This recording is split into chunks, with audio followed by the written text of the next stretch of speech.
The sun rises over stone buildings in a settlement near the sea. Light touches the walls and doorways where people begin to move. Households wake in dim rooms where oil lamps burned low during the night. The air is cool before the sun climbs higher into the sky. People stir on beds made of wood and woven rope with blankets pulled aside. Feet touch packed earth floors or smooth stone laid years before this morning.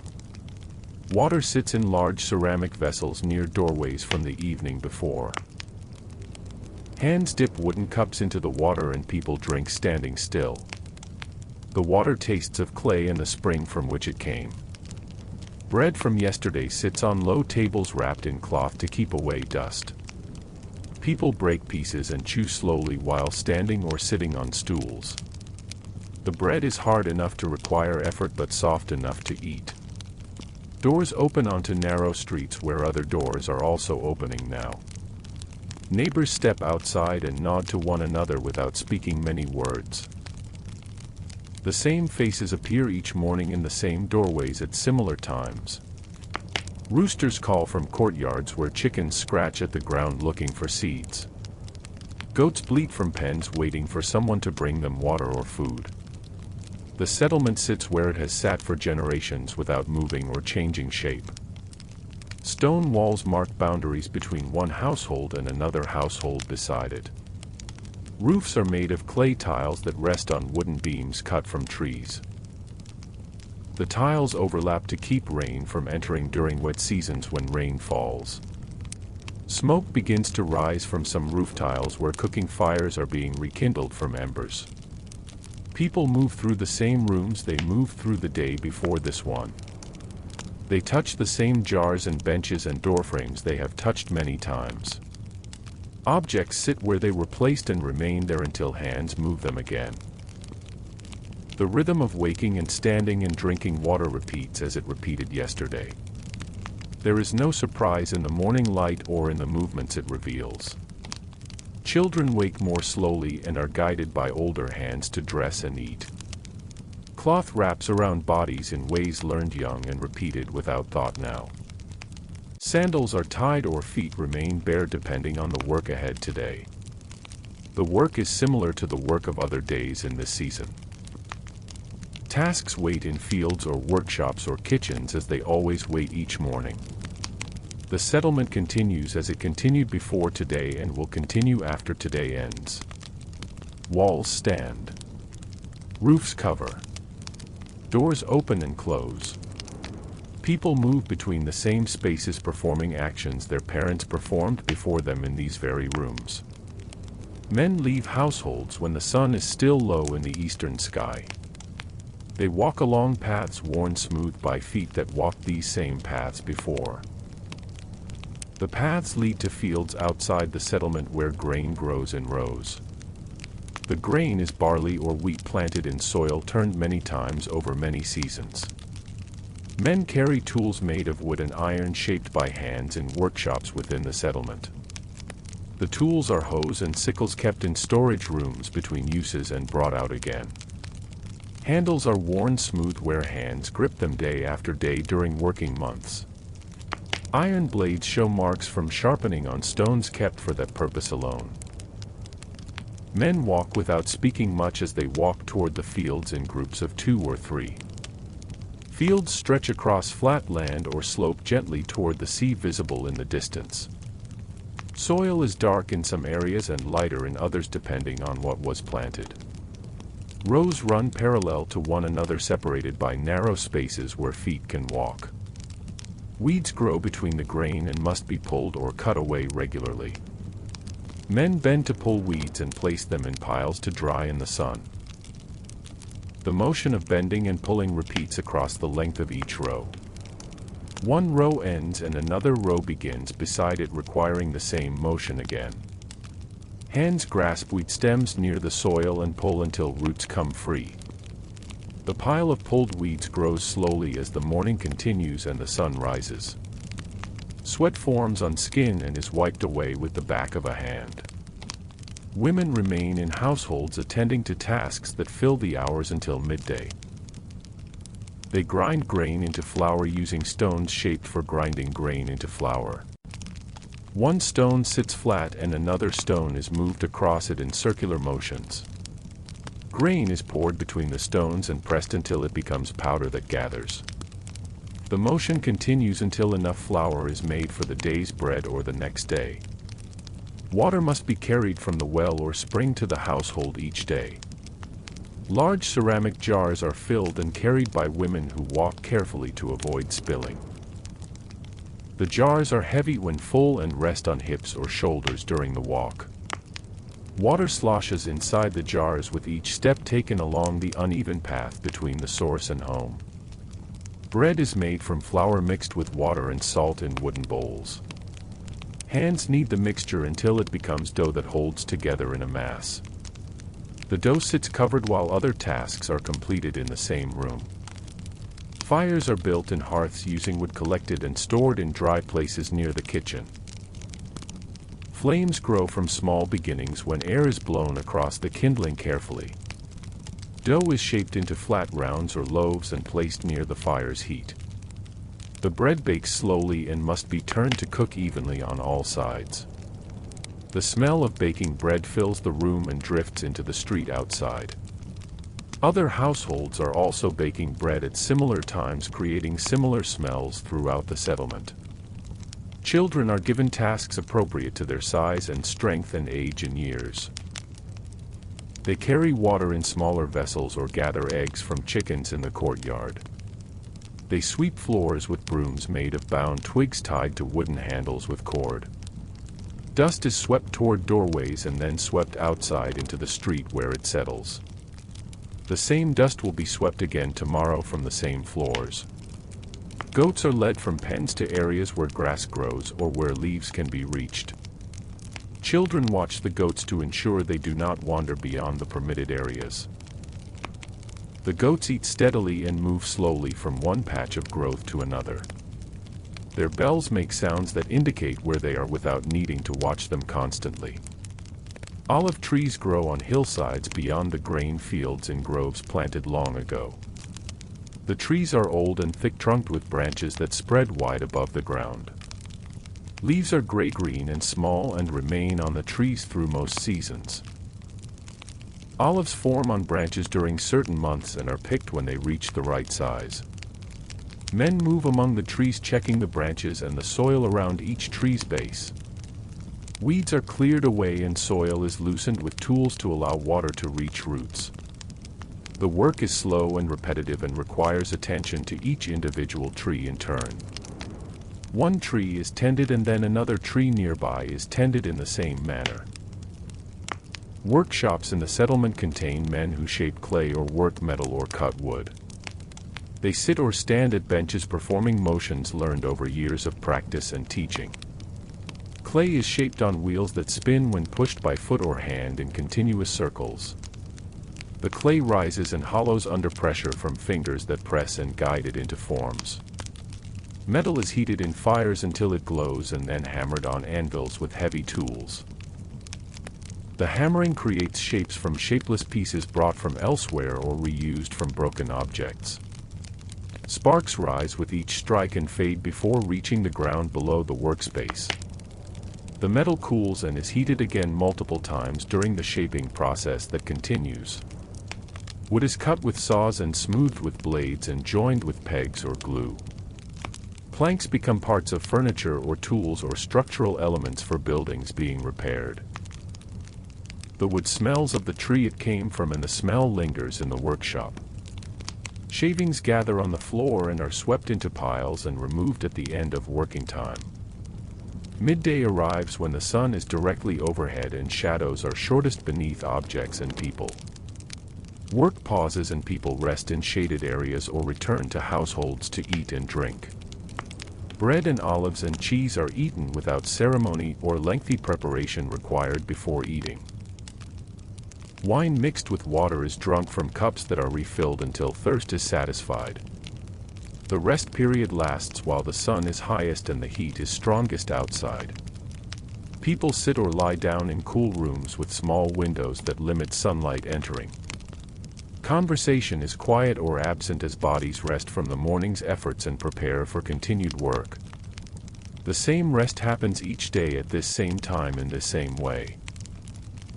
Afternoon work begins when the heat lessens and shadows grow longer on the ground. Men return to fields or workshops or other places where tasks were left unfinished earlier. The work continues from where it stopped as though no break occurred between the two periods. Hands resume the same motions and tools are picked up and used again in familiar ways. Weeds that grew during morning hours are pulled during afternoon hours in the same fields. Rows that were tended earlier are checked again to ensure nothing was missed before. The bending and pulling continues with the same rhythm established during the morning's work session. Piles of pulled weeds grow larger and are left to dry completely before being cleared. Grain that is ready for cutting is cut with sickles in sweeping motions through the stalks. The stalks fall in bundles that are gathered and tied with cord made from plant fibers. Bundles are stacked in specific areas to await transport to storage buildings within the settlement. The cutting and bundling continues until the designated section of field is finished completely today. Clay vessels that were shaped earlier are left to dry on shelves in the workshop.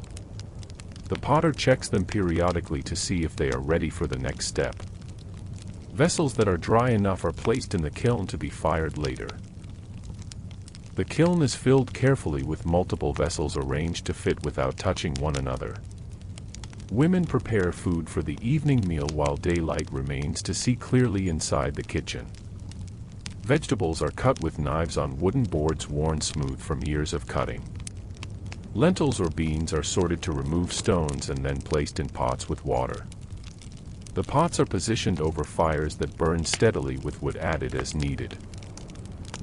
The evening meal is eaten when work ends and people gather in households again. Food is served in bowls made of clay or wood and passed between family members. Portions are taken with hands or wooden spoons and eaten without haste or delay. The food is warm from cooking and tastes of the ingredients combined in the pot. Lentils are soft from boiling and mixed with olive oil and herbs gathered earlier. Bread is broken and dipped into the lentils or eaten separately between bites of other food. Cheese made from goat milk is sliced and placed on bread or eaten alone. Wine is poured into cups and mixed with water in proportions preferred by each person drinking. Conversation during the meal is quiet and concerns the tasks completed during the day. Men speak of fields and the condition of crops growing there in the current season. Women speak of household matters and items that need repair or replacement soon. Children listen and eat and sometimes speak when addressed directly by older family members present. Dishes are cleaned after eating by rinsing them with water and wiping with cloths. The water used for cleaning is poured outside into areas where it drains away. Dishes are stacked on shelves or hung on walls until they are needed again tomorrow. The cleaning is done by the same hands that prepared the food earlier in the day. Oil lamps are filled with olive oil and lit when daylight fades completely outside. The lamps have wicks made of twisted plant fibers that burn slowly when lit. Light from the lamps is dim and flickers with movement of air in the room. Shadows move on walls as people move between the lamp and the wall surface. Tasks continue indoors under lamplight until the oil burns low or people grow tired. Women spin thread from wool using wooden spindles weighted with clay or stone weights. The spindle turns and drops and the thread twists as it is drawn from the mass. The motion is repeated until enough thread is made for weaving later on the loom. Wool comes from sheep sheared during certain seasons when their coats are thick and ready. The wool is cleaned and carded to separate the fibers into alignment for spinning. Carding is done with wooden paddles that have metal teeth set into their surfaces. The wool is pulled between the paddles until fibers lie in the same direction. Thread made yesterday or in previous days is woven on looms set up in rooms dedicated to weaving. The loom is made of wooden beams and holds threads stretched tight vertically. Other threads are passed horizontally through the vertical threads in patterns that create cloth. The weaving continues row by row until the cloth reaches the desired length for use. Cloth is used for clothing or blankets or coverings for other household purposes as needed. Old cloth that is worn or torn is cut into strips for cleaning or binding. Nothing is discarded that can be used again in a different form or function. Scraps are saved in baskets until enough accumulate to justify another use for them. Men sit on stools or benches and repair tools that broke during the day's work.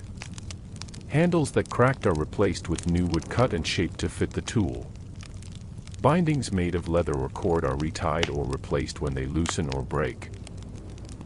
The work is done carefully to ensure the tool will function properly when used again. Children are put to bed in rooms where they sleep on mats or in beds smaller than those used by adults. Blankets are pulled over them and tucked around their bodies to keep them warm. The children settle into sleep as the household grows quieter and darker around them. Their breathing becomes slow and even as they drift into sleep that lasts until morning. Adults remain awake longer to finish tasks or to sit in the dim light without working. They speak in low voices or sit in silence while the lamps burn lower gradually. The day's work is finished and tomorrow's work is not yet begun between these two states.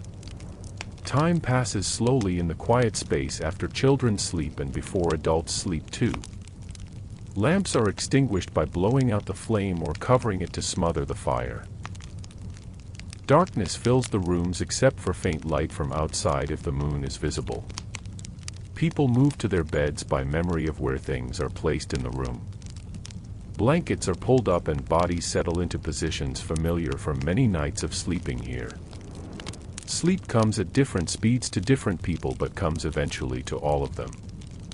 The household becomes still and silent except for the sounds of breathing and occasional movement. The settlement around the household is also still as other households have also gone to sleep. Darkness covers everything until the sun rises again and the cycle begins once more. Morning returns without announcement and light appears gradually in the eastern sky before sunrise. People wake in the same beds where they fell asleep the night before this morning. The routine of waking and rising begins again as it began yesterday and will begin tomorrow. Water is drunk from vessels filled the previous day and bread is eaten from yesterday's baking. Fields receive men who walked the same paths walked yesterday to reach the same rows. The work of weeding or tending or harvesting continues from where it stopped the day before. Soil is touched by the same hands and tools moved in the same sweeping motions. The grain grows imperceptibly each day but shows no visible change from one morning to the next. Women grind grain again using the same stones used yesterday for the same purpose. The circular motion of grinding repeats with the same rhythm and pressure applied consistently.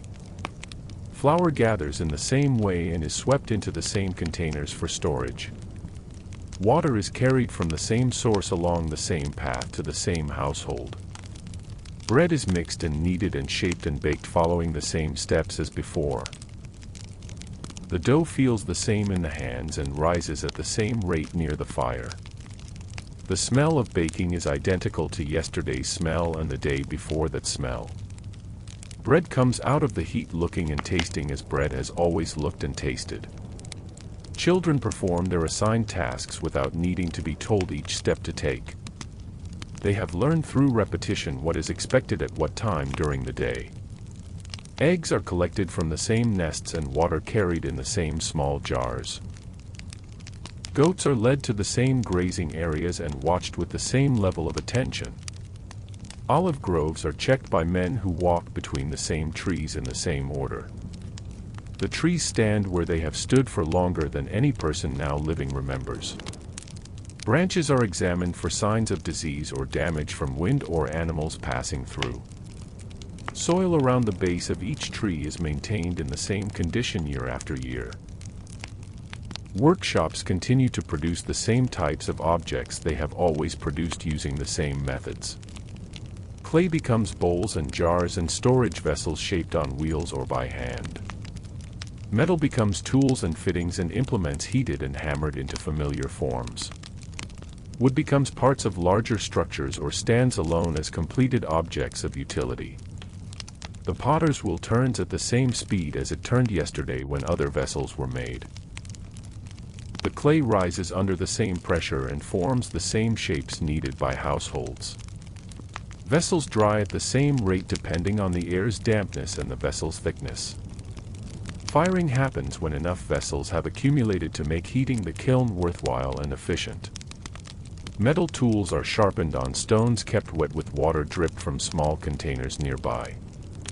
The blade edge is drawn across the stone surface repeatedly until it becomes sharp again.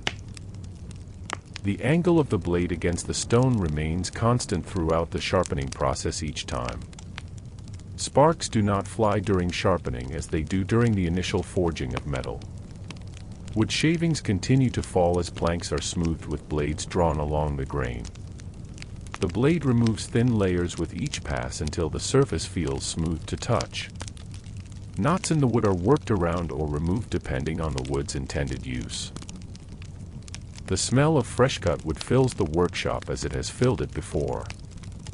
Grain storage buildings stand near the center of the settlement with thick stone walls. The walls keep the interior cool and protect the grain from moisture and animals. Doors are made of heavy wood and fitted with bars that slide into place. Men carry bundles of harvested grain to these buildings when the cutting is finished in the fields. Inside the storage buildings, grain is poured into large ceramic vessels or wooden bins. The grain fills the containers slowly as more bundles are brought from the fields outside. Each container is filled to a level that allows air to circulate above the grain. Lids or coverings are placed over the openings to keep dust and insects away from the stored grain. The grain remains in storage until it is needed for grinding into flour or for planting. Households send members to collect portions of grain when their own supplies run low. The grain is measured using standard containers and carried back to individua. Households in sacks. The measuring and distribution happens without conflict or disagreement about amounts given to each household. Vines grow on hillsides arranged in rows similar to grain fields but on sloping ground. The vines are supported by wooden stakes driven into the soil at regular intervals along each row. Leaves grow thick on the vines during warm months and provide shade for the grapes forming beneath. The grapes are green or purple depending on the variety of vine planted in that location. Men walk among the vines checking for damage from insects or disease affecting the plants. Leaves that show signs of illness are removed and taken away from the healthy vines. The soil around each vine is kept clear of competing plants that would take water and nutrients. Pruning is done during specific seasons to shape the vines and control their growth patterns. Grapes are picked when they reach the proper size and sweetness for making wine or eating. The picking is done by hand with each cluster cut from the vine carefully. Baskets are filled with grapes and carried to areas where they are processed immediately or stored briefly. The grapes are soft and their skins break easily if handled roughly during transport. Wine is made by crushing grapes in large stone basins or wooden vats built for this purpose. Feet press the grapes and juice flows out into containers placed below the crushing area. The juice is collected and transferred to ceramic vessels where it ferments over time into wine. The vessels are sealed but not tightly to allow gases to escape during the fermentation process. Fermentation continues for days or weeks depending on the type of wine being made and the temperature. The juice changes color and develops the taste of wine as fermentation progresses toward completion. The wine is tasted periodically to determine when fermentation has reached the desired point for that batch. When ready, the wine is transferred to other vessels for storage until it is consumed. Women wash clothing in water carried to washing areas near the household or near a stream. The clothing is soaked and scrubbed against stones to remove dirt accumulated during wear. Soap made from ashes and fat is rubbed into stained areas to help lift the dirt. The clothing is rinsed in clean water and wrung out by twisting the fabric tightly. Wet clothing is hung on lines or draped over bushes or rocks to dry in the sun and air. The fabric stiffens as it dries and must be shaken or beaten to soften it again. Drying takes hours or a full day depending on the thickness of the cloth and the weather. The same clothing is washed repeatedly throughout its usable life until it becomes too worn to repair. Repairs to clothing are made by sewing torn areas with thread and needles made of bone or metal. Patches are cut from old fabric and sewn over holes that cannot be closed by stitching alone. The sewing is done in daylight when the work can be seen clearly without straining eyes. Needles are kept in small containers to prevent them from being lost between uses. Shoes are made from leather cut and shaped to fit the foot of the person who will wear them. The leather is soaked to make it pliable and then formed around a wooden model of a foot. Pieces are stitched together with strong thread or thin strips of leather used as lacing. Soles are attached to the upper parts and the shoes are left to dry and harden into their final shape. Worn shoes are repaired by replacing soles or restitching seams that have opened with use. Leather that has become too damaged is removed and new pieces are fitted in its place. The repairs extend the life of the shoes until the leather becomes too brittle or thin. Old shoes that cannot be repaired are sometimes cut apart and the leather used for other small items.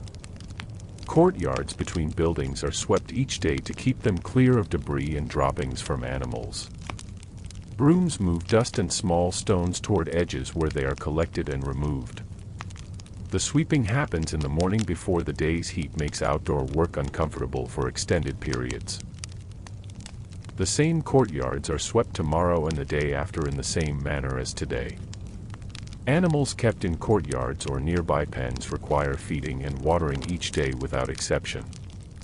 Chickens are given grain scattered on the ground where they peck and scratch for it.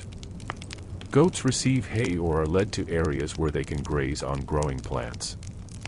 Water troughs are filled from carried water and checked throughout the day to ensure they remain filled. Eggs laid by chickens are collected each morning from nests made of straw in sheltered areas. The eggs are gathered carefully to avoid breaking the shells and carried inside to storage. Fresh eggs are eaten soon after collection or preserved in various ways for later use when chickens lay fewer eggs. The collection happens daily as chickens lay eggs regularly during productive seasons of the year. Milk is obtained from goats by hand in the early morning when their udders are full. The goat is held steady while hands squeeze the teats in a rhythmic motion that draws out the milk. The milk streams into a container placed below the goat to catch it as it flows. The milking continues until the udder is empty and yields no more milk with squeezing. Fresh milk is consumed immediately or allowed to sit and separate into cream and thinner liquid. Cream is skimmed from the top and used for cooking or making butter by churning. The remaining milk is drunk or used to make cheese through a process of heating and adding substances that cause it to curdle and solidify into a mass that can be shaped. Cheese is salted and pressed to remove excess liquid and shape it into rounds or blocks. The cheese is stored in cool areas where it ages and develops flavor over time. Aging times vary depending on the type of cheese being made and the preferences of those who will eat it. Some cheese is eaten fresh while other cheese is aged for weeks or months before consumption. Fires in hearths are maintained throughout the day with wood added as needed to sustain the flames. Embers from the previous day's fire are used to start new fires each morning without needing to create sparks. The embers glow when blown upon and ignite small pieces of dry kindling placed near them.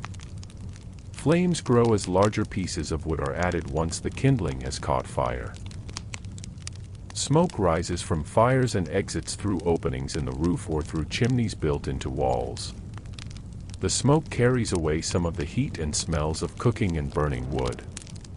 Soot accumulates on surfaces near the hearth and on the ceiling above where smoke passes regularly. The soot is removed periodically when it becomes thick enough to notice or when it begins to fall. Ashes from burned wood collect in the bottom of the hearth and are removed when they accumulate. The ashes are saved for making soap or for spreading on garden areas as fertilizer. Some ashes are mixed with water to create lye used in various household processes that require it. The hearth is cleaned of excess ash, but some is left to protect the stone from direct contact with intense heat. Wood for fires is stored in dry locations where rain cannot reach it and make it damp. The wood is stacked with space between pieces to allow air to circulate and keep it dry. Pieces are selected each day based on size needed for cooking or heating that particular day. Larger pieces burn longer while smaller pieces ignite more quickly when fires need to be started. Collecting wood is a task performed regularly to ensure supplies do not run low during cold seasons. Dead branches are gathered from the ground in wooded areas or cut from dead trees standing. The wood is carried back to the settlement and cut into sizes appropriate for storage and burning. Cutting is done with axes or saws, and the pieces are split if they are too thick. Pottery vessels crack or break during use and must be replaced by new vessels from the workshop. Broken pieces are collected and sometimes used for small tasks where a complete vessel is not required. Sharp edges are smoothed or the pieces are discarded in areas designated for such refuse. The potter makes replacement vessels in the same shapes as the ones that broke before. Clay is dug from deposits located outside the settlement in areas where it occurs naturally. The clay is tested by hand to determine if it has the right consistency for shaping. Poor quality clay is left in place and better clay is collected in baskets for transport. The baskets are carried back to the workshop where the clay is stored until needed. Preparing clay involves removing stones and adding water to achieve the proper texture for working. The clay is kneaded by hand to distribute moisture evenly throughout the mass being prepared. Air bubbles are pressed out during kneading to prevent them from causing cracks during firing. The prepared clay is covered with damp cloth to keep it from drying before use. Fishing is done from boats or from shore depending on the type of fish being sought. Nets are cast into the water and pulled back after a period of waiting for fish to enter. The nets are made from cord twisted and knotted into patterns that create openings of specific sizes. Fish smaller than the openings swim through while larger fish are caught and held in the net. Boats are wooden and shaped to move through water with minimal effort from those rowing or steering. The boats are maintained by checking for leaks and sealing gaps that appear between planks over time. Tar or pitch is applied to seams to make them watertight and prevent water from entering. The boats are pulled onto shore when not in use to protect them from damage by waves. Fish brought to shore are sorted by size and type and prepared for eating or preserving. Small fish are eaten fresh on the same day they are caught without lengthy preparation. Larger fish are cleaned by removing internal organs and scales before cooking or preserving them. Preserving is done by salting the fish heavily and drying them in the sun and air. Salt is obtained from areas where seawater evaporates naturally in shallow pools near the coast. The salt crystallizes as water evaporates and is collected by scraping it from the pool bottoms. Collected salt is stored in dry containers and used for preserving food and seasoning meals. Salt is valuable and used carefully to avoid waste or depletion of stored supplies before more can be collected. Markets occur at regular intervals in open areas of the settlement or in designated buildings for this purpose. People bring items to trade or sell, including food and cloth and pottery and tools made in workshops. The exchange of goods happens through negotiation between the person offering and the person wanting the item. Prices are not fixed and vary based on supply and the perceived value of the goods offered. Some people travel from other settlements to participate in the market and bring goods not available locally. They arrive in the morning and leave before evening carrying back items they received in trade. The market creates temporary activity and noise that differs from the usual quiet of daily work. When the market ends, the area returns to its normal state until the next market day arrives.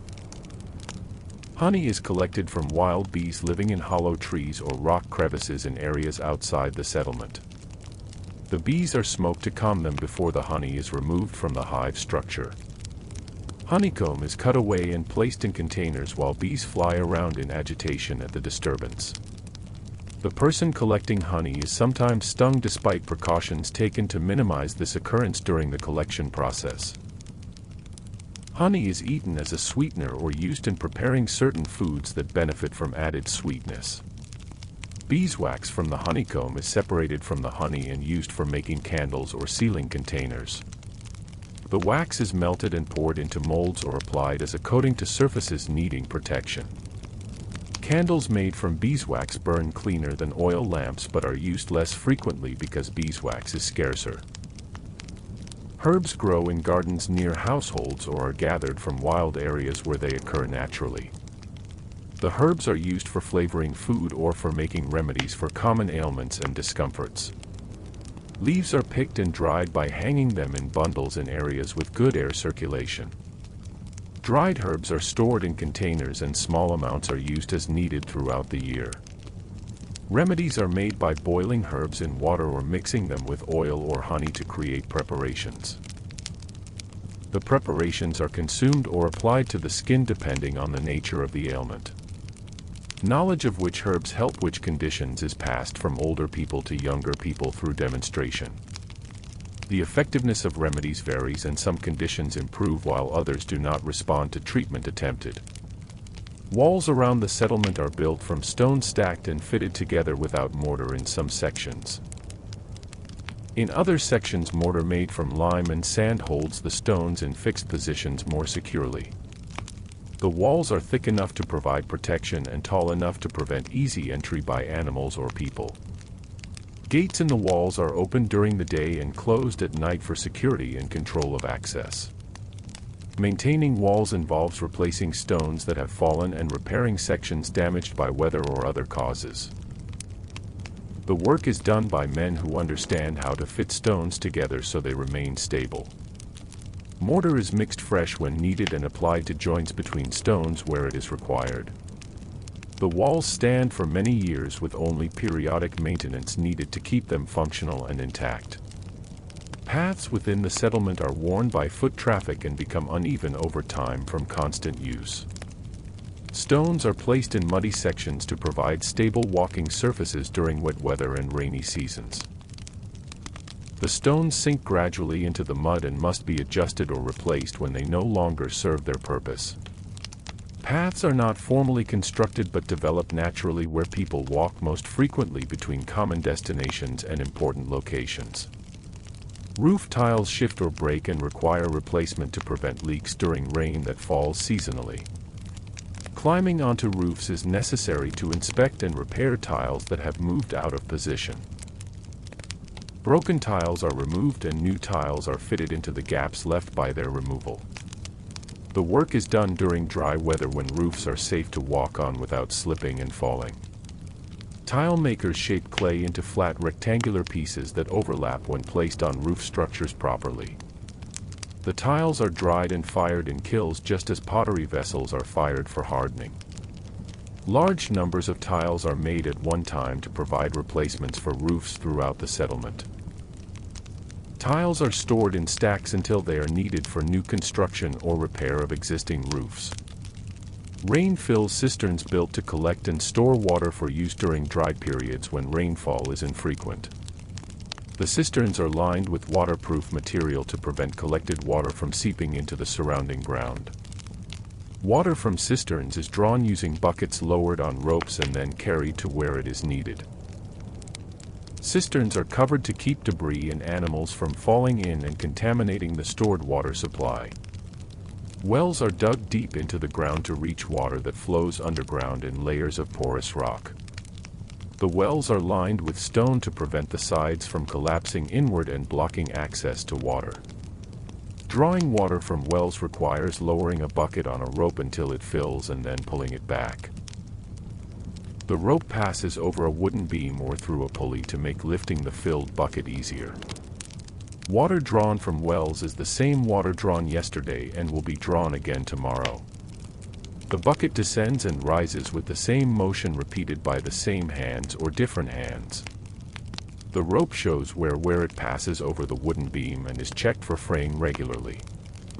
When fraying becomes severe, the rope is replaced with a new rope made from twisted plant fibers. The well opening is surrounded by a low wall of stone to prevent anyone from falling in accidentally. Children are taught to stay away from the well unless accompanied by an adult who supervises them. The area around the well is kept clear of objects that might fall or be pushed into the opening. The same precautions are observed each day as part of the routine of drawing water for household use. Grain fields show the same appearance day after day during the growing season without noticeable change to casual observation. The grain stands in rows that extend across the field in lines that were made when seeds were planted. Walking between the rows is done carefully to avoid stepping on the grain plants that grow there. The spaces between rows are wide enough for a person to walk without damaging the plants on either side. Soil in the fields is examined by crumbling it in the hand to check its moisture and texture. Dry soil indicates the need for rain or for water to be brought from irrigation channels if they exist. Moist soil requires no immediate action and the grain continues growing at its usual rate during this season. The examination of soil is done without urgency as the condition changes slowly over many days of similar weather. Irrigation channels carry water from streams or springs to fields where grain or other crops are growing in cultivated areas. The channels are dug into the ground and follow paths that slope gently downward toward the fields they serve. Water flows along the channels when gates are opened to allow it to enter from the source. The gates are simple wooden barriers that can be lifted or lowered to control the flow of water through them. Maintaining irrigation channels involves removing debris that accumulates and blocks the flow of water through the channel. Leaves and sticks and mud are cleared away using tools or by hand when the blockage is small. Banks of the channels are repaired when they erode and allow water to escape before reaching its intended destination. The work is done during dry periods when water flow is reduced or stopped temporarily for this purpose. Fields that have been harvested are left empty until the next planting season arrives after a period of rest. The soil rests and recovers nutrients that were taken by the previous crop that grew there before. Weeds that grow in the empty field are sometimes cut and turned into the soil to add organic matter. The field appears dormant but processes continue in the soil that prepare it for the next cycle of planting. Planting is done by making furrows in the soil with tools and placing seeds at regular intervals along the furrow. Soil is pushed back over the seeds to cover them and protect them from birds that would eat them. The planting proceeds row by row across the field until the entire area has been seeded with the chosen crop. Rain or irrigation provides water that causes the seeds to swell and sprout after days of waiting beneath the soil. Sprouts appear above the soil surface and grow slowly into plants that will eventually produce grain or other edible parts. The sprouts are green and fragile and can be damaged easily by careless feet or foraging animals allowed too close. Watching over newly planted fields is necessary to protect the young plants during their vulnerable early growth stage. The watching is done by people assigned to this task or by rotating responsibility among those who work these fields. Seasons change according to patterns observed over many years by people who live in this settlement and nearby settlements. Warm seasons follow cold seasons and are followed by warm seasons again in a cycle that continues without interruption. The length of days changes as seasons change, with longer days during warm seasons and shorter days during cold seasons. These changes are expected and prepared for by adjusting work schedules and the types of work performed during different times of year. Cold seasons require preparation in the form of stored food and fuel for heating fires during the coldest periods. Wood is gathered and stacked in quantities sufficient to last through the cold season until warm weather returns again. Food is preserved by drying or salting or storing in cool places where it will not spoil quickly. The preparations are made during warm seasons when food is abundant and gathering wood is easier than during cold, wet weather. Warm seasons bring longer working hours as daylight extends further into the evening before darkness arrives and stops outdoor work. Fields require attention and crops must be tended during their growing period to ensure good yields at harvest time. The increased work during warm seasons is balanced by shorter working hours during cold seasons when less field work is possible. The balance is maintained naturally by the changing conditions imposed by the progression of seasons throughout each year. Clothing worn during cold seasons is heavier and layered to provide warmth against lower temperatures and wind that blows. Wool garments are worn over lighter inner layers and wrapped around the body to trap heat close to the skin. Hands and feet are covered with additional layers to protect them from cold that affects extremities more severely than other body parts. The heavy clothing is stored during warm seasons and brought out again when temperatures begin to drop with the approach of cold weather. Festivals occur at certain times during the year to mark transitions between seasons or to observe other significant occasions. The festivals involve gathering in public areas and sharing food and drink brought from individual households to be consumed together. Work stops during festival days and people rest or participate in activities associated with the particular festival being observed. The festivals repeat each year at the same times according to traditional schedules maintained by community agreement and custom. Preparations for festivals involve cooking special foods not eaten during ordinary days of the year and cleaning public spaces where gatherings will occur. Households contribute portions of food based on their size and resources available to them at that time. The contributed food is arranged on tables or cloths spread on the ground for people to take portions from. Eating continues throughout the day with people coming and going as their appetite or social inclination directs them. After festivals end, the settlement returns to its normal routine of daily work and household tasks performed as before. The special foods are gone and ordinary meals resume, consisting of the usual bread and vegetables and other common items. Public spaces are cleaned of debris left from the gathering and returned to their usual condition and appearance. Life continues as it continued before the festival interrupted the normal flow of days with a brief period of different activity. Tools used in workshops are maintained by the people who use them to ensure they remain functional for their intended purposes. Blades are sharpened and handles are tightened and wooden parts are checked for cracks that might lead to breaking during use. The maintenance is done during slow periods when fewer orders for goods need to be filled immediately. A well-maintained tool lasts longer and performs better than a tool that is neglected between uses and allowed to deteriorate. Apprentices learn trades by working alongside experienced craftsmen who demonstrate techniques and methods developed over years of practice and refinement. The learning is gradual and involves repetition of basic tasks until they can be performed correctly without close supervision. Mistakes are corrected and the task is repeated until the apprentice can complete it to the standard expected in that workshop. Years pass before an apprentice becomes skilled enough to work independently without guidance from a more experienced person. The workshop contains tools arranged on walls or shelves where they can be easily reached when needed for specific tasks. Each tool has a place where it is returned after use so it can be found again without searching. The arrangement of tools remains the same day after day unless a new tool is added or an old one is removed. Finding a tool requires remembering its location rather than looking for it in different places each time. Clay vessels in various stages of completion sit on shelves waiting for the next step in their production process. Some vessels are still damp and cannot be moved without risking deformation of their shape from handling. Other vessels are dry and ready to be placed in the kiln for firing when enough have accumulated. The potter knows which vessels are at which stage by looking at them and touching them to feel their current condition.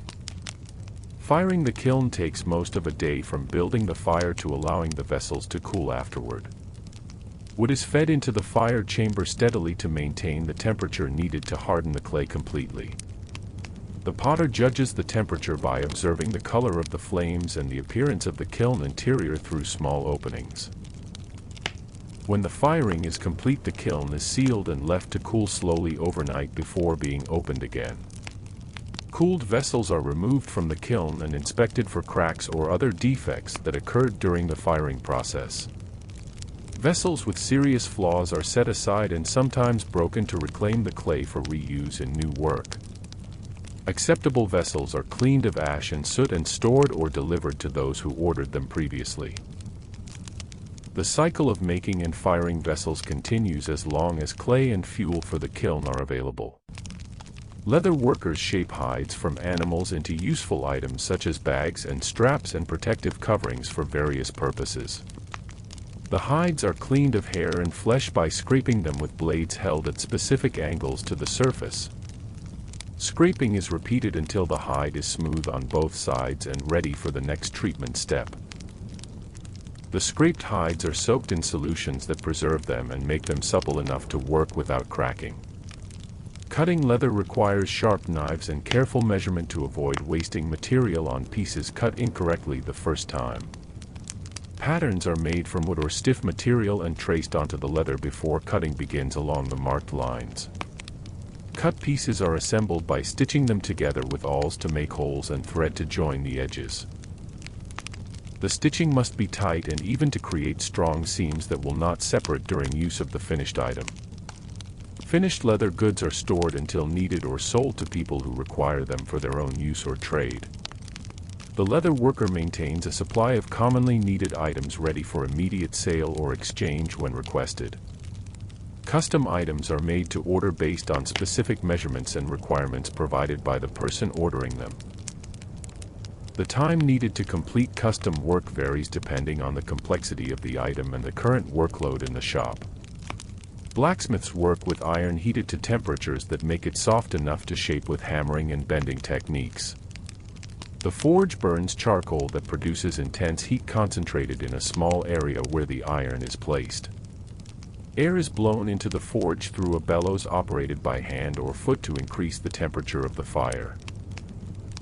The iron glows bright orange or yellow when it reaches the proper temperature for working and shaping into desired forms.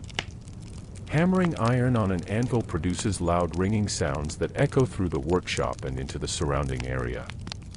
The sounds indicate that the blacksmith is working and can be heard from a distance during the day when work is being done. Each strike of the hammer shapes the iron incrementally, and many strikes are needed to achieve the final form wanted. The iron cools during hammering and must be returned to the forge repeatedly to maintain workable temperature throughout the shaping process. Quenching hot iron in water or oil cools it rapidly and hardens it to make tools and weapons that hold sharp edges. The quenching produces steam or smoke and a loud hissing sound as the hot metal meets the cooling liquid. The sudden cooling can cause the iron to crack if the temperature or technique is not correct for that particular piece. Successful quenching results in hardened iron that requires less sharpening during use and lasts longer before wearing out completely. Stonemasons shape building stones by striking them with metal chisels and hammers in controlled precise blows.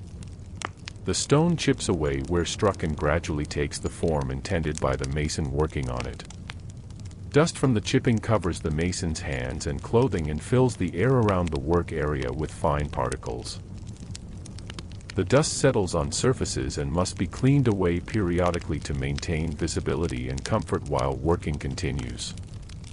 Fitted stones are placed in walls or other structures where they rest against adjacent stones and support weight from above. The fitting must be precise enough that the stones do not shift or settle unevenly after they are positioned in the structure. Mortar is used in some cases to fill small gaps and bind stones together more securely than dry fitting alone allows.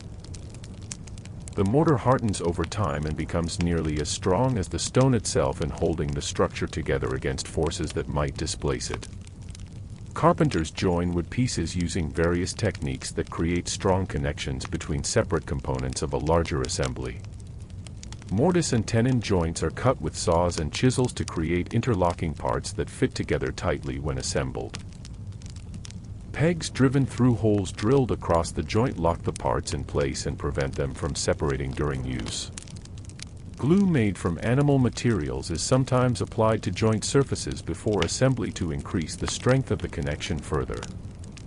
Measuring and marking wood accurately is necessary to ensure that joints fit together properly when the pieces are assembled into the final structure. Measuring tools include straight edges and squares and dividers that mark equal distances along a line or around a curve. Marks are made with pointed tools that scratch the wood surface or with charcoal that leaves visible lines on the lighter wood underneath. The marks guide the cutting and shaping work that follows the initial measuring and layout of the pieces being made. Sawdust and wood chips accumulate on the floor of the carpenter's workshop as work proceeds throughout the day, creating waste material from the cutting and shaping processes. The waste is swept into piles and removed to keep the work area clear and safe for moving around between different workstations. Some sawdust is saved for use as bedding for animals or as material to absorb spills and moisture in various locations around households. The rest is burned or disposed of in areas where it will not create problems by accumulating indefinitely without being cleared away. Rope is made by twisting plant fibers together in a process that creates long, strong cords from short, weak individual strands. The fibers are prepared by soaking and beating them to separate them from the plant material that holds them together originally.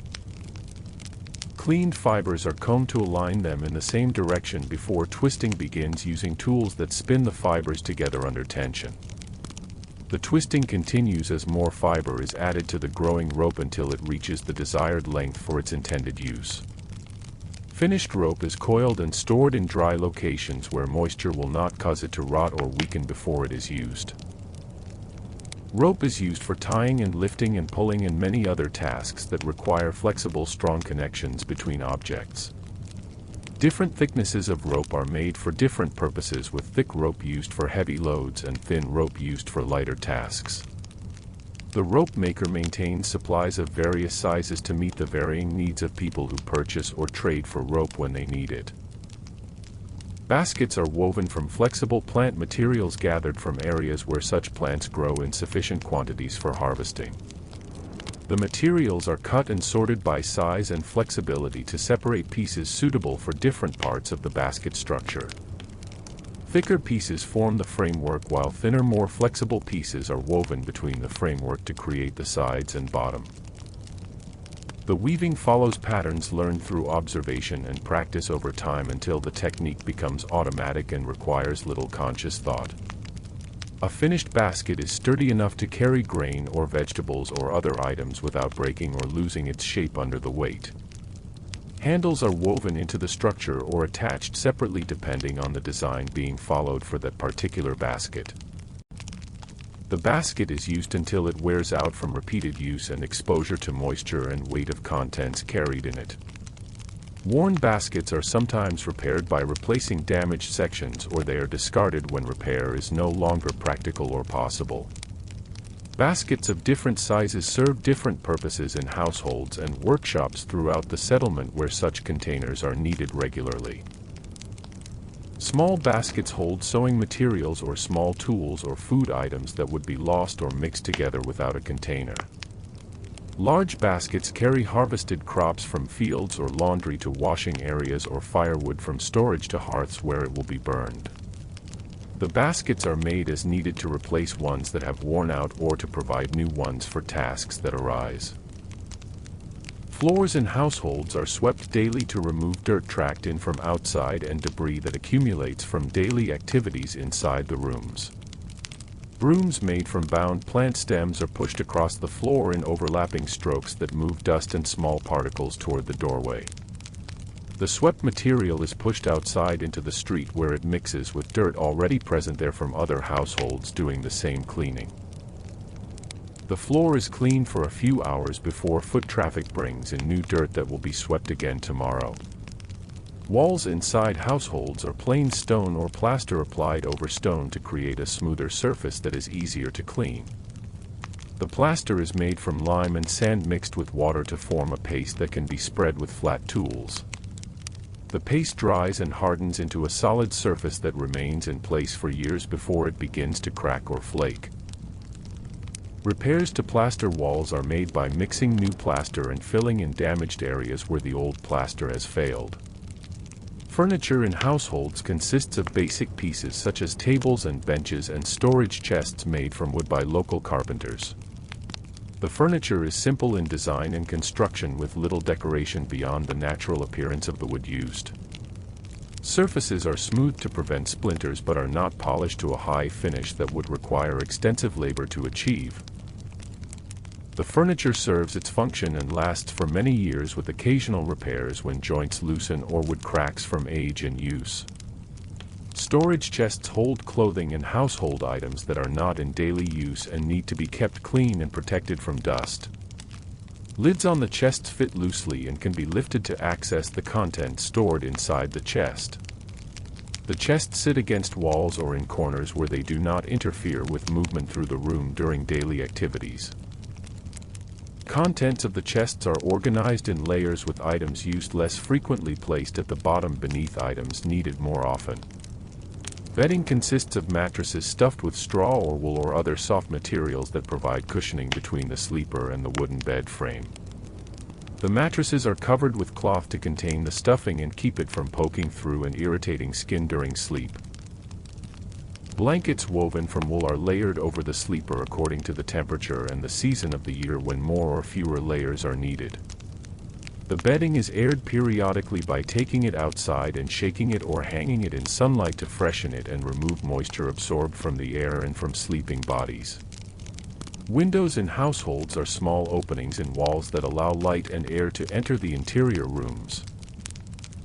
The windows have wooden shutters that can be closed to keep out cold air or rain or open to allow ventilation during warm weather.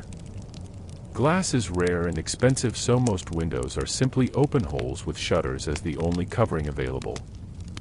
The shutters are opened in the morning when people wake and closed at night when darkness makes them unnecessary for seeing inside the rooms. Light entering through windows moves across the floor and walls as the sun moves across the sky outside the building. The moving light indicates the passage of time during the day without need for other methods of measuring hours passing. People learn to estimate the time by observing where the light falls in familiar rooms at different times throughout the day. This knowledge is acquired gradually through repeated observation over months and years of living in the same space with unchanging window positions. Courtyards in the center of some households provide open space for activities that benefit from outdoor air and light without leaving the protected area of the home. Cooking is sometimes done in courtyards when weather permits, and indoor fires would make rooms too hot for comfort. Washing and drying of clothes happens in courtyards where sun and air can reach wet fabric easily without obstruction. Children play in courtyards under supervision from adults working nearby on household tasks that can be done while watching children at the same time. Animals kept in courtyards include chickens that roost in simple shelters built against walls to protect them from weather and predators at night. The chickens roam freely during the day, scratching in the dirt for insects and seeds and pecking at kitchen scraps thrown to them. Their droppings accumulate in the courtyard and are swept up periodically and added to garden areas where they enrich the soil for growing vegetables. The chickens are a normal part of the household routine, and their presence is noticed only when they are absent or making unusual sounds. Gardens near households grow vegetables and herbs in small plots where the soil has been improved by adding manure and compost over several seasons. The plants are arranged in rows or beds that make it easy to walk between them for watering and weeding and harvesting. Seeds are planted at appropriate times for each type of plant according to knowledge passed down through generations of gardeners. The garden produces food that supplements what is obtained from fields or markets and provides fresh vegetables during growing seasons when they are available. Watering gardens requires carrying water from wells or cisterns to the plants during dry periods when rain does not fall regularly. The water is poured at the base of plants to soak into the soil near their roots where it can be absorbed. Watering is done in early morning or evening when the heat of the day is less intense and water does not evaporate as quickly from the soil surface. The same plants are watered repeatedly throughout the growing season until they are harvested or die back at the end of their growing period. Harvesting vegetables involves picking them when they reach the right size and maturity for eating or storage depending on the type of vegetable and its intended use.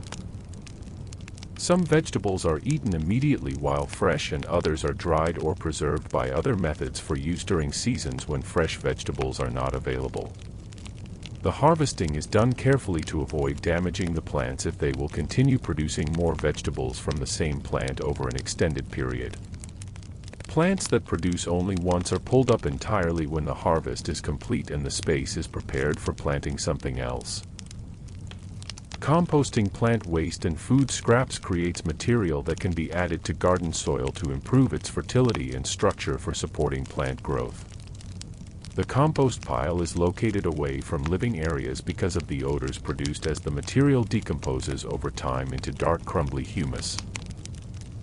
Kitchen scraps and garden trimmings and animal manure are layered in the pile and left to decompose through the action of naturally occurring organisms that break down organic matter into simpler substances. The finished compost is spread on garden beds before planting to enrich the soil with nutrients needed by growing plants. Seeds for planting are saved from the previous harvest by selecting the best specimens from the best plants in the garden. The seeds are dried thoroughly and stored in containers that protect them from moisture and insects until the next planting season arrives. Each type of seed is stored separately and labeled or kept in containers that are recognized by their appearance or location in the storage area. The saved seeds maintain the characteristics of the plants they came from and produce similar plants when planted in future seasons. Selecting seeds requires knowledge of which plants produced well and which showed signs of disease or poor growth during the previous season. Seeds from weak or diseased plants are not saved because they may produce similarly weak plants when grown. The selection process preserves the quality of crops over time by choosing only the strongest and most productive plants as sources for future seeds. This practice continues year after year with each generation of plants contributing seeds for the next generation in an unbroken sequence. Fences around gardens are made from wooden stakes driven into the ground with horizontal pieces attached to create barriers that keep animals out. The fences are not high but are sufficient to discourage chickens and small animals from entering the garden and damaging plants. Larger animals are kept away by other means such as tethering them in designated grazing areas away from cultivated plots. Maintaining fences involves replacing stakes that rot at ground level and reattaching horizontal pieces that come loose over time from weathering and movement.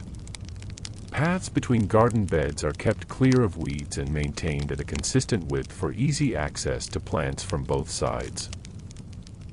The paths are simply bare earth compacted by repeated foot traffic over many seasons of use without additional materials added to their surface. Walking the same paths every day during the growing season keeps them clear and defined without conscious effort to maintain their boundaries. When gardens are not in active use, the paths begin to grow over with weeds until they are cleared again when planting resumes. Evening light fades gradually as the sun approaches the horizon and disappears beyond it, leaving the settlement in growing dimness. People finish outdoor tasks and move inside where lamps will be lit to provide light for indoor activities that continue after darkness makes outdoor work impossible. The transition from day to night happens at different times depending on the season but follows a predictable pattern that people adjust to without consulting any formal timekeeping devices. The rhythm of day and night governs the pattern of work and rest in a cycle that repeats without variation. Darkness brings an end to activities that require good light to perform safely and accurately in workshops and fields. People gather in households where they eat and talk and perform tasks that can be done by lamplight or in near darkness. The pace of activity slows and the volume of sound decreases as the settlement settles into the quieter mode of evening and night. Animals also settle into rest, with chickens roosting and goats lying down in their pens until morning light brings renewed activity to the settlement. Stars appear in the sky as darkness deepens and the last light from the sun fades completely from the western horizon. The stars are familiar and their patterns are recognized by people who observe them regularly throughout the year as seasons change. The position of stars in the sky indicates the time of year and helps people anticipate when to plant or harvest or prepare for changing weather. This knowledge is shared among community members and taught to younger people as they grow old enough to understand and remember such information. The moon rises at different times on different nights and shows different amounts of its illuminated surface depending on its phase in the monthly cycle. Full moons provide enough light to see outside without lamps and allow some activities to continue after sunset when necessary. New moons bring darker nights when stars are more visible and artificial light is essential for any activity outside in closed spaces. The changing moon is noted but does not significantly alter the daily routine beyond affecting the amount of natural light available during evening hours. Sleep comes to most people at roughly the same time each night after the evening meal and completion of final tasks before bed. The household grows quiet as people settle into sleep one by one, with children sleeping first and adults following later. The silence is broken occasionally by sounds from animals or by sounds from neighboring households audible through walls and windows. These sounds are familiar and do not disturb sleep as they are expected parts of the nighttime environment in the settlement. Dreams occur during sleep but are not usually remembered or discussed unless they seem particularly significant or unusual to the person who experienced them. Most dreams fade quickly upon waking and leave no lasting impression on the day that follows the night of dreaming. Some dreams are interpreted as messages or warnings, but most are simply accepted as phenomena that accompany sleep without requiring explanation or analysis. The experience of dreaming is common to all people, but the content varies between individuals and between nights for the same person. Waking happens gradually for most people as light increases in the room and sounds of others moving signal the beginning of a new day. The transition from sleep to full wakefulness takes time as the body adjusts to being active again after hours of rest. First movements are slow and deliberate as stiff joints loosen and the mind clears of the fog that accompanies deep sleep. The process of waking follows the same pattern each day and becomes automatic through repetition over years of rising at similar times each morning. The first task after waking is often drinking water to relieve thirst that develops during the night without fluid intake.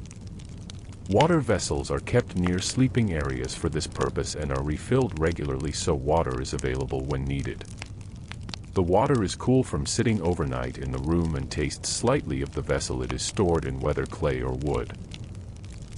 Drinking water upon waking is a habit formed early in life and continued throughout adulthood without conscious thought about why it is done each morning. Washing the face and hands with water is done to remove sleep from eyes and to feel more alert and clean at the start of the day. The washing is quick and uses minimal water poured from a small vessel into a basin or onto hands held cup to catch it. The water runs off hands and face and drips onto the floor or into a basin placed to catch it for disposal outside later. This brief washing is often the only personal cleaning done until a more thorough washing happens later in the day or on a designated washing day during the week. Dressing for the day involves putting on garments that were removed the previous night and placed nearby for this purpose. The clothing is the same worn yesterday unless it needs washing or repair that makes it unwearable until those tasks are completed. Putting on familiar clothing in the same order each day is a routine that requires no thought and can be done while still partially asleep or thinking about other matters. The dressed person is ready to begin the day's activities, which will be similar to activities performed on previous days in the same season. Breaking the nighttime fast with bread and perhaps olives or cheese provides energy for the morning's work that lies ahead after this brief meal. The food is simple and requires no preparation beyond what was done the previous day when bread was baked or other items were prepared.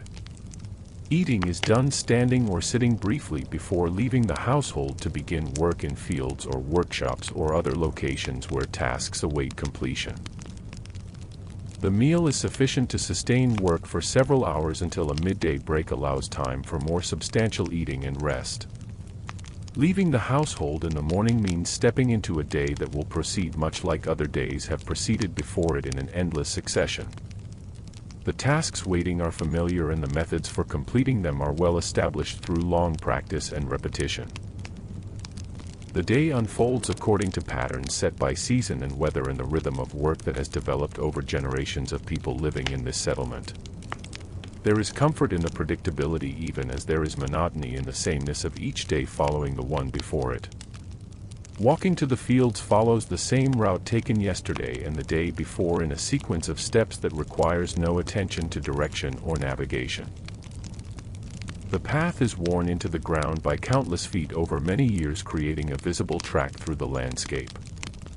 Feet find the path automatically and follow it without conscious guidance from the mind, which can occupy itself with other thoughts during the walking. The destination is reached without surprise or uncertainty, as it is the same destination reached every morning during this season. Arriving at the fields means beginning the work that was paused the previous evening when light faded and made continuing impractical. The work resumes from where it stopped as though no time passed between the two periods of activity. Hands pick up tools left near the edge of the field or carried from storage and begin the familiar motions of weeding or hoeing or whatever task is appropriate for this day. The motion of working settles into a steady rhythm that continues with little variation throughout the morning hours. Rows of grain extend in straight lines that seem to converge in the distance where the field ends at its boundary with uncultivated land. Walking along a row involves watching the ground immediately ahead to avoid stepping on plants or tripping on uneven soil.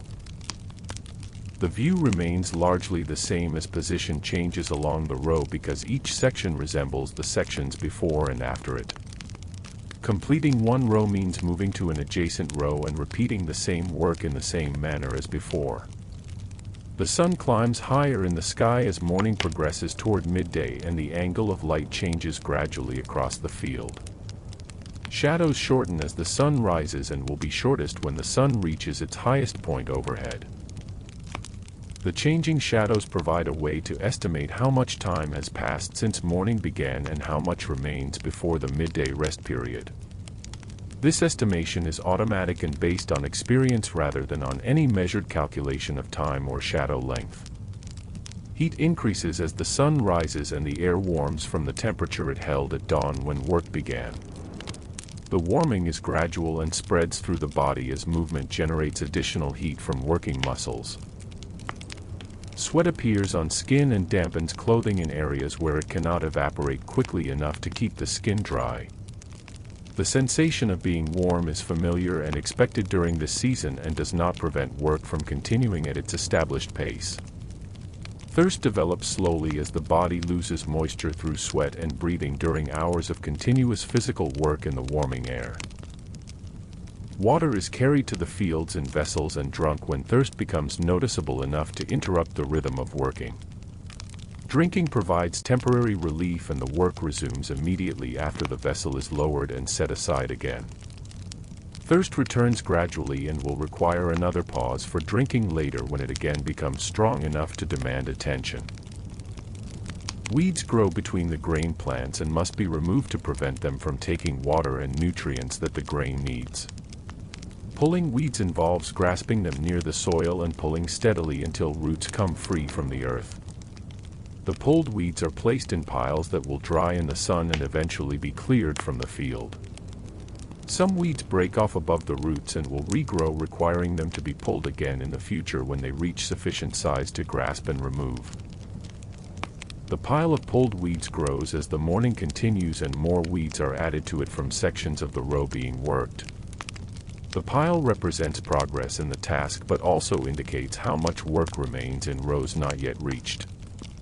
Looking at unpulled rows shows weeds still standing among the grain waiting to be removed in the same manner as those already pulled.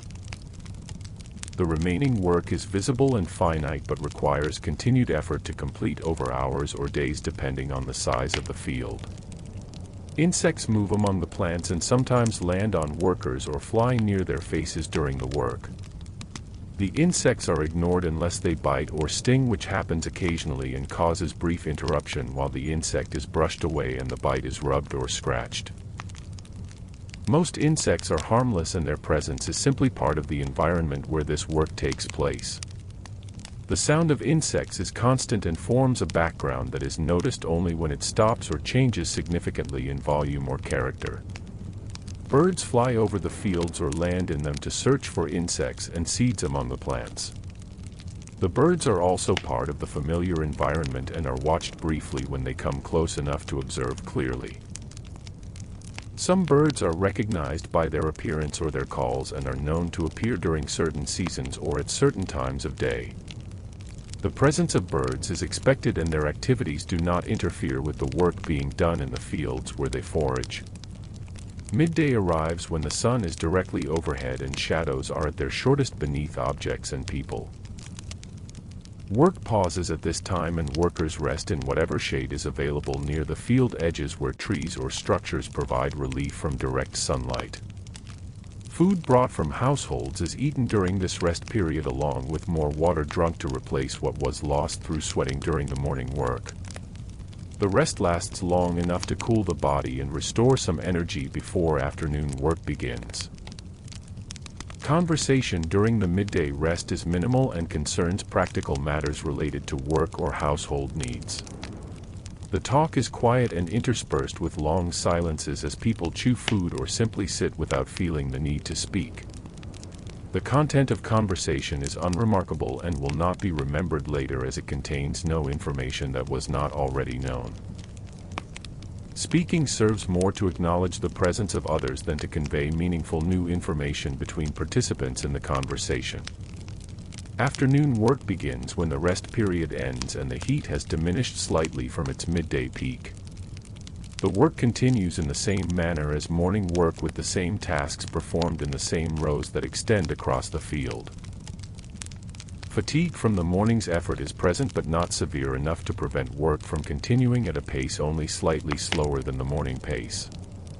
The afternoon proceeds toward evening with the same steady rhythm established during earlier hours of the day. Shadows lengthen as the sun descends toward the horizon and the angle of light becomes less direct and slightly less intense. The lengthening shadows move across the field and eventually extend beyond the objects that cast them as the sun approaches the western horizon. The changing light indicates the approach of evening when work will end and workers will return to households for the evening meal. This transition happens at a predictable time that varies slightly with the season but follows a consistent pattern throughout the year. Tools are cleaned of soil and plant material before being set aside at the end of the workday. The cleaning is done quickly by scraping with a stick or wiping with a handful of grass or leaves. Clean tools are placed where they will be found easily the next morning when work resumes in the field. Some tools are carried back to storage areas while others are left near the field if they will be used again soon and if leaving them does not risk their loss or damage overnight. Walking back to the settlement at the end of the day follows the same path used in the morning but in the opposite direction. The walking pace is slower than the morning pace due to fatigue accumulated during the day of work. The path is familiar and requires no attention to navigate even as light fades and details become harder to see clearly. Arrival at the household marks the transition from work time to evening time when different activities occupy the remaining hours before sleep. Washing removes the dust and sweat of the day's work from exposed skin and provides a refreshing sensation after hours of heat and effort. The washing is done with water and sometimes with soap in a basin or at a washing area near the household. Clean clothing is put on to replace the soiled work clothing which is set aside for washing later. The clean clothing feels cool against skin that was covered all day by fabric dampened with sweat and dirt from the fields. The evening meal is prepared using ingredients that are the same as ingredients used in previous meals with minor variations based on what is currently available. Preparation follows familiar steps that have been performed so many times that they require no conscious thought about what comes next in the sequence. Hands move automatically to perform each action in the proper order while the mind attends to other matters or simply rests from the day's focused work.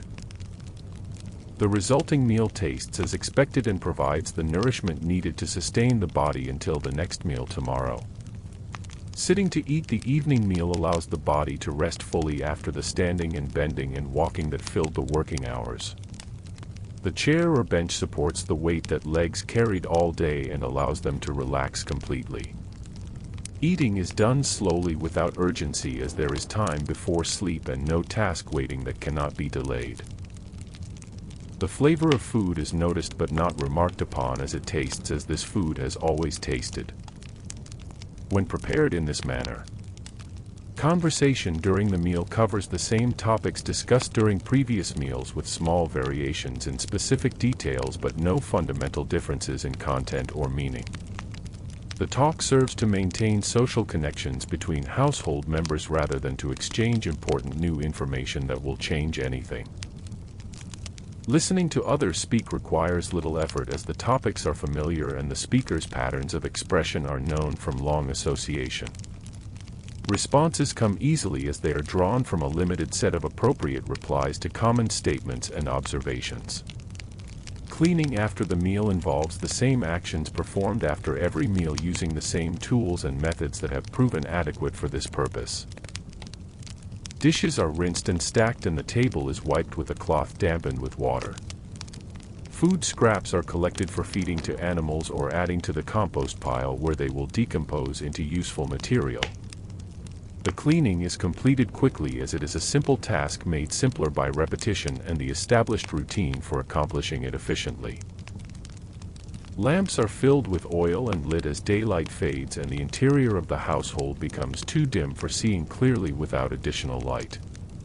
The flame from the wick provides a small circle of illumination that reaches only a short distance before fading into shadows. Objects near the lamp are visible while objects farther away are indistinct shapes barely distinguishable from the darkness beyond them. The limited light is sufficient for tasks performed in the evening but makes detailed work difficult or impossible to complete accurately. Spinning thread continues in the evening as it continued on previous evenings when this task was undertaken after the meal. The spindle drops and turns and the thread forms as it has formed countless times before under the same hands performing the same motions. The thread produced tonight will be indistinguishable from thread produced yesterday or the day before as the technique and materials are identical. The growing length of thread represents time passing rather than progress toward any specific goal beyond having thread available when it is needed for weaving. The spindle's weight pulls it downward as it spins and the thread twists tighter with each rotation until it reaches the proper tension for strong thread. When the spindle reaches the floor or the end of the thread length it is wound up and the process begins again with the spindle dropped once more. This cycle repeats continuously throughout the evening until enough thread has been made or until the spinner grows too tired to continue and sets the work aside for tomorrow. The work will resume tomorrow evening in exactly the same manner as tonight unless some other task takes priority. Children are put to bed at their usual time after their smaller bodies have tired from the day's activities and play. They are washed and dressed in sleeping garments and settled under blankets in their sleeping places. Stories might be told or songs might be sung quietly to help ease the transition from wakefulness to sleep. The stories and songs are familiar ones heard many times before and their repetition is comforting rather than boring to the children who listen to them. Sleep comes gradually and the children's breathing slows and deepens as they drift into unconsciousness. Adults remain awake after children sleep and continue their evening tasks or simply sit in the lamplight without working on anything particular. The quiet time allows for rest and reflection on the day that has passed and the day that will come tomorrow. Thoughts during this time are not profound or unusual but concern ordinary matters related to work and household and the small details of daily life. The thinking requires no effort and flows naturally without direction or purpose beyond filling the time before sleep becomes necessary. Fatigue accumulates gradually throughout the evening as the body continues to process the day's exertions and the need for sleep becomes more apparent. Yawning increases in frequency and the effort required to keep eyes open becomes noticeable and then difficult to sustain. Movement becomes slower and less coordinated as tiredness affects muscles and coordination. These signs indicate that sleep is approaching and that remaining awake much longer would serve no useful purpose and would only delay the rest that the body requires. Lamps are extinguished one by one as people prepare for bed and the household transitions into darkness. The last lamp to be extinguished leaves the household in complete darkness except for faint light from outside if the moon is visible through windows or openings. Movement to the sleeping place is done by memory and touch rather than by sight in the darkness. Blankets are pulled up and the body settles into a position that has become habitual through many nights of sleeping in this same bed. Sleep arrives without announcement and consciousness fades into the absence of awareness that characterizes deep sleep. The transition from waking to sleeping is not remembered as there is no awareness during the moment when it occurs. The sleeping person is motionless except for breathing and occasional shifts in position during the night. Dreams may occur but are not remembered unless waking happens during or immediately after a dream while some memory of it remains accessible. The night passes in darkness and silence broken occasionally by sounds from animals or from other households or from natural sources like wind moving through trees or structures. These sounds are part of the normal nighttime environment and do not disturb sleep unless they are unusually loud or unfamiliar. The sleeping person remains unconscious of the passage of time and the changes in the night sky as stars move across it following their predictable paths. Time continues whether noticed or not and brings morning closer with each hour that passes in darkness. Morning arrives with the return of light in the eastern sky before the sun itself becomes visible above the horizon. The light increases gradually and illuminates the interior of the household enough to make objects visible as shapes before details become clear. This growing light signals the end of night and the beginning of a new day that will proceed much as the previous day proceeded. The sleeping person begins to wake as light enters the room and stimulates awareness through closed eyelids. Waking is a gradual process that moves from deep sleep through lighter sleep to drowsy awareness and finally to full consciousness. The body becomes aware of sensations like the pressure of the bed and the weight of blankets and the temperature of the air. Eyes open and focus on familiar surroundings that look exactly as they looked yesterday morning and the morning before that. The new day has begun and it contains the same tasks and routines that filled the day before it in an unbroken continuation. Rising from bed requires effort after hours of lying still and muscles are stiff and slow to respond until they warm through movement. Sitting up and then standing brings the body to vertical position after the horizontal position maintained during sleep. Blood flow adjusts to the change in position and balance is regained after a moment of steadying. The standing person is ready to begin the morning routine of washing and dressing and eating before leaving to start the day's work. Morning tasks are performed in the same order as they were performed yesterday and will be performed tomorrow. The sequence is established and requires no decision about what to do next as each task follows naturally from the one before it. Washing comes first and then dressing and then eating and then preparing to leave for work in the fields or workshop. The routine is efficient because it is familiar and wastes no time or effort on decisions that have already been made through long practice. Bread eaten in the morning is the same bread eaten yesterday morning with the same taste and texture. Water drunk from the vessel is the same water drawn from the same well or cistern as before. The body receives these familiar inputs and responds by preparing for the work ahead with energy derived from the food and hydration from the water. The preparation is automatic and happens without conscious direction as the body has learned what is needed to sustain itself through a day of physical labor. Leaving the household in the morning means stepping through the doorway that has been stepped through countless times before in the same manner. The threshold is crossed without looking down as feet know where to step without visual guidance from eyes. The door closes behind or remains open depending on weather and preference established through habit rather than conscious choice made new each day. The street outside appears the same as it appeared yesterday, with the same buildings on either side and the same surface underfoot. Other people are also leaving their households at similar times to begin their own work in fields or workshops or other locations where their labor is required.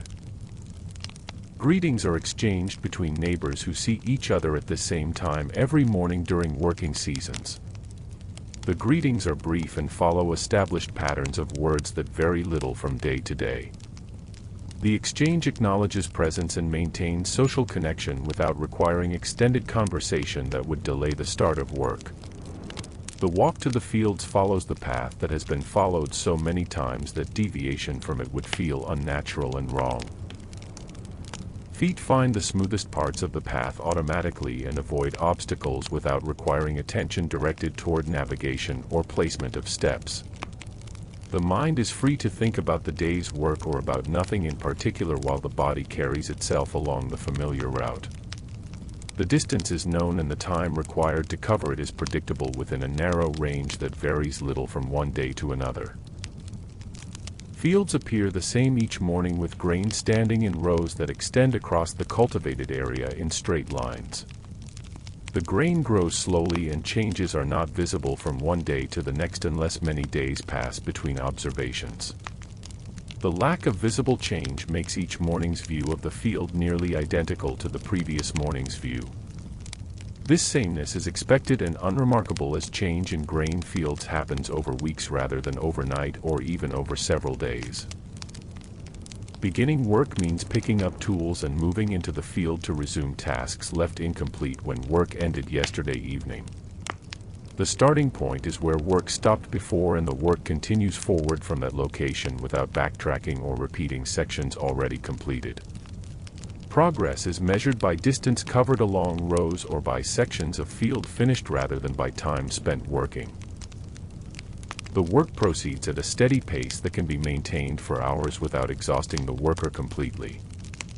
Bending to pull weeds or hoeing soil between rows requires the same postures maintained yesterday and the day before during similar work.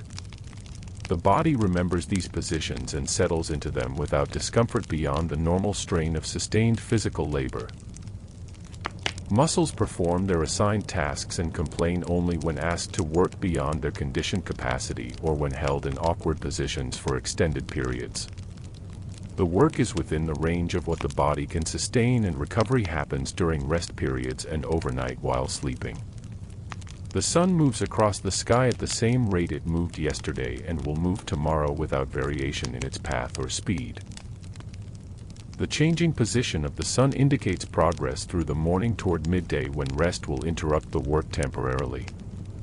Watching the sun's position allows estimation of how much time remains before the rest period without consulting any timekeeping device beyond natural observation of celestial movement. The estimation is accurate enough for the purpose of pacing work and anticipating the break that will come. Sounds in the field come from wind moving through grain stalks and from insects flying or crawling among the plants. Birds call from trees at the field edges or from the sky as they fly overhead in their own pursuits. These sounds form a background that is always present but rarely noticed consciously unless something unusual occurs to draw attention to them. The familiar soundscape indicates that conditions are normal and nothing requires investigation or response from the worker concentrating on the task at hand. Soil feels the same under hands and tools as it felt yesterday when these same hands worked this same soil in adjacent sections of the field. The texture and moisture content change slowly over many days as weather affects conditions gradually rather than suddenly. Today's soil is essentially yesterday's soil with imperceptible differences that accumulate over time but are not detectable in the short term. The familiarity of the soil's feel provides reassurance that conditions remain stable and predictable for the work being performed. Grain stalks stand upright or lean slightly depending on their strength and exposure to wind that blows across the field. The stalks are green and their heads are forming or already formed depending on how far the growing season has progressed. Each stalk resembles its neighbors with only minor variations in height or thickness that are normal within any population of plants. The uniformity of the grain makes it difficult to distinguish one section of the field from another except by reference to landmarks at the field edges. Weeds removed today are the same species as weeds removed yesterday and will be the same species removed tomorrow from sections not yet reached. The weeds grow continuously throughout the season and require repeated removal to prevent them from overtaking the grain and reducing its yield. The repetition of weeding is necessary and expected as part of maintaining the field in productive condition. Each weed pulled is one less weed present, but more weeds will grow to replace those removed unless the soil is somehow made inhospitable to weed seeds germinating. Piles of pulled weeds dry in the sun and shrink as moisture evaporates from their leaves and stems. The dried weeds are lighter and take up less space than fresh weeds and can be moved more easily when the time comes to clear them from the field. The drying process requires no attention or intervention and happens naturally as the sun shines on the piles throughout the day. Eventually the piles will be gathered and removed or burned to prevent seeds from falling back onto the soil where they might germinate and grow into new weeds. Thirst increases as morning progresses and the body continues losing moisture through sweat produced to cool skin heated by exertion and sun exposure. The water vessel is visited periodically when thirst becomes strong enough to interrupt work briefly for drinking. The water provides relief and allows work to continue without the distraction of increasing thirst demanding attention. The relief is temporary and thirst will return as the body continues its moisture loss, requiring another visit to the water vessel later in the morning. Hands become dirty from handling soil and plants during the work, and the dirt accumulates in creases and under fingernails where it is difficult to remove completely. The dirty hands are wiped occasionally on clothing or grass but remain visibly soiled throughout the working period. Washing hands thoroughly must wait until work ends and water can be used for cleaning rather than just for drinking. The dirty condition of hands is normal during work and causes no concern as cleanliness is not expected or necessary while performing field labor. Fatigue develops gradually as muscles work continuously and energy stores in the body are depleted by sustained effort over hours. The fatigue is not severe enough to prevent work from continuing but is noticeable as a general heaviness and reluctance in muscles asked to repeat the same motions again and again. Rest periods provide partial recovery, but complete restoration of energy requires food and extended rest that will not come until the workday ends. The fatigue is familiar and expected as a natural consequence of physical labor performed for hours each day. Midday approaches as the sun climbs toward its highest point and shadows shrink toward their minimum length beneath objects and people. The approaching rest period is anticipated as relief from continuous work and opportunity to sit and eat and drink without the pressure of tasks waiting. The anticipation does not make work stop sooner but provides motivation to continue at the established pace until the appropriate time to pause arrives. Work continues until that time comes regardless of fatigue or discomfort experienced during the final period before the break. The midday rest begins when the sun reaches its highest point or shortly thereafter, depending on when workers choose to stop for the break. The stopping point is not rigidly fixed but falls within a narrow time range that varies little from day to day. Workers gather in shaded areas and sit or lie down to rest their bodies from the morning's exertion. Food is unwrapped and eaten slowly while bodies cool and breathing slows from the elevated rate maintained during work. Water is drunk in larger quantities than during brief work pauses, as there is time now to satisfy thirst more completely. Afternoon work resumes after the rest period ends and bodies have cooled and received nourishment from food and water. The resumption happens without announcement as workers rise from resting positions and return to the field sections where morning work stopped. Tools are picked up from where they were set down and hands resume their grip on handles worn smooth by repeated use. The work continues in the same manner as before the break, with the same motions repeated in the same rhythm. Rows extend ahead, waiting to be worked in the same way as rows already completed during the morning hours. Each row contains the same types of plants and weeds in similar arrangements that vary only in minor details from row to row. The work of moving along the row, pulling weeds or hoeing soil, proceeds without requiring decisions about what to do next, as the task is clear and unchanging. One section is finished and the next section begins immediately adjacent to it in continuous progression along the row. The sun begins its descent toward the western horizon after passing its highest point at midday earlier. The descent is slow and the change in light is gradual over the afternoon hours that follow the rest period. Shadows that were shortest at midday begin to lengthen again as the angle of sunlight becomes less vertical. The lengthening shadows move across the field and indicate the passage of time toward evening, when work will end for the day. Heat persists through the afternoon, though it is slightly less intense than the peak heat experienced at midday before the rest. The body continues to sweat and lose moisture that must be replaced by drinking from the water vessel brought to the field. Thirst comes and is satisfied and comes again in a cycle that repeats throughout the afternoon working period. The drinking provides temporary relief but does not prevent thirst from returning as work continues and moisture is lost through continued sweating. Grain stands in the field as it stood this morning and yesterday and will stand tomorrow in the same rows. The grain requires the work being done to keep weeds from competing with it for water and nutrients in the soil. The work serves the grain, but the grain shows no immediate response to the work being performed around it.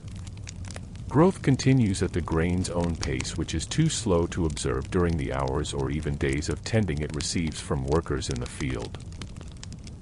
Weeds are pulled from the soil and placed in piles that accumulate throughout the afternoon as more sections of rows are cleared. The piles grow larger as pulled weeds are added to them, but the growth is slow and requires many weeds pulled before the pile's size increases noticeably. The piles represent completed work but also indicate work remaining in sections not yet reached where weeds still stand among the grain. The visible weeds ahead are a reminder that the task continues until all sections are cleared.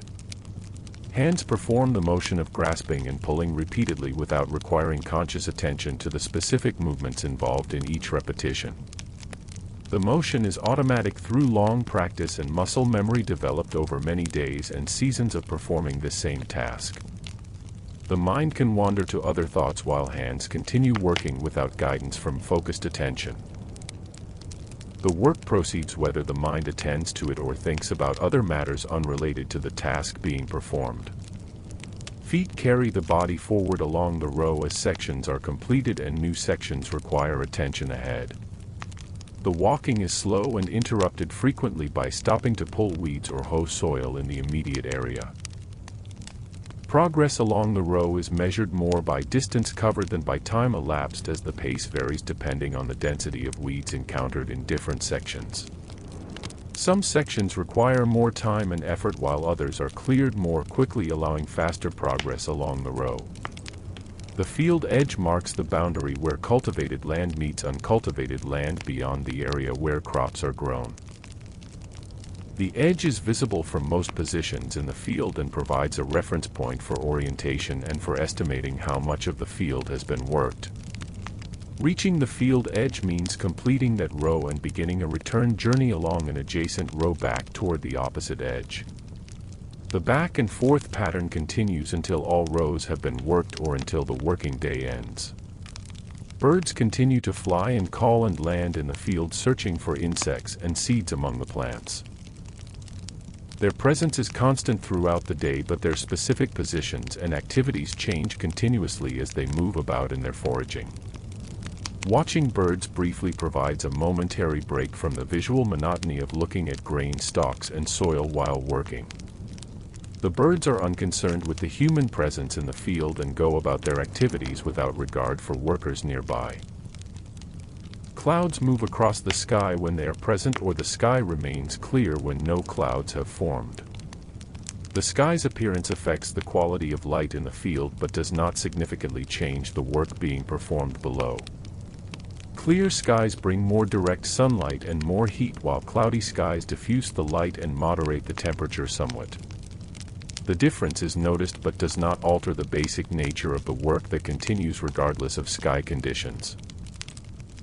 Wind moves through the grain stalks, creating waves of motion that ripple across the field in patterns that shift with changes in wind direction and strength. The moving grain produces sounds of stalks rubbing against one another and leaves rustling in the moving air. The sound is continuous when wind is present and provides background noise that accompanies the work being done. The wind also cools skin by evaporating sweat more quickly and makes working in heat slightly more tolerable than it would be in still air. Soil on hands dries and cracks as moisture evaporates, leaving dirt clinging to skin in patterns that follow the creases and lines of palms and fingers. More soil is added with each week pulled or each time hands touch the ground for support or balance. The accumulation of soil on hands is gradual and continuous throughout the working period until hands are thoroughly covered with a layer of dried dirt. The dirt will remain until hands are washed at day's end, when work is finished and cleaning becomes possible. Fatigue increases as the afternoon progresses and the body continues working without extended rest since the midday break. Muscles that were partially recovered during the rest period gradually fatigue again as they repeat the same motions over hours of continuous work. The fatigue is felt as heaviness and a slight decrease in the smoothness and coordination of movements performed. The work continues despite the fatigue as the task is not yet complete, and stopping before the appropriate time would leave work unfinished. The sun approaches the horizon as afternoon transitions toward evening and the light begins to take on the qualities associated with approaching day's end. The angle of light becomes more horizontal and colors shift slightly toward warmer tones as sunlight passes through more atmosphere near the horizon. The changing light is a familiar signal that the working day is approaching its conclusion and that soon it will be time to stop work and return to the settlement. Tools are cleaned of soil and plant material as work concludes for the day in preparation for setting them aside until tomorrow. The cleaning is done quickly by scraping and wiping to remove the bulk of accumulated dirt without attempting to make the tools perfectly clean. Clean enough is sufficient for tools that will be dirty again within hours of beginning work tomorrow. The clean tools are placed where they will be easily found when work resumes or carried back to storage depending on established practice for that particular tool. Walking back to the settlement at day's end follows the same path used in the morning, but with the direction reversed and the body more tired from the day's work. The pace is slower than the morning pace and steps are placed more carefully as tired legs are less stable than fresh legs. The familiar path requires little attention even in the fading light, as its features are known from countless previous passages along the same route. The settlement appears ahead and grows larger as the distance decreases with continued walking toward it.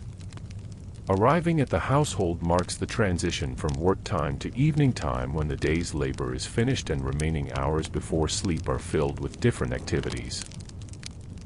The transition is marked by crossing the threshold into the household and removing or changing clothing worn during the workday. The interior of the household is familiar and welcoming after hours spent in the open field under sun and sky. The evening routine begins with washing and continues through meal preparation and eating toward the eventual settling into sleep that ends each day.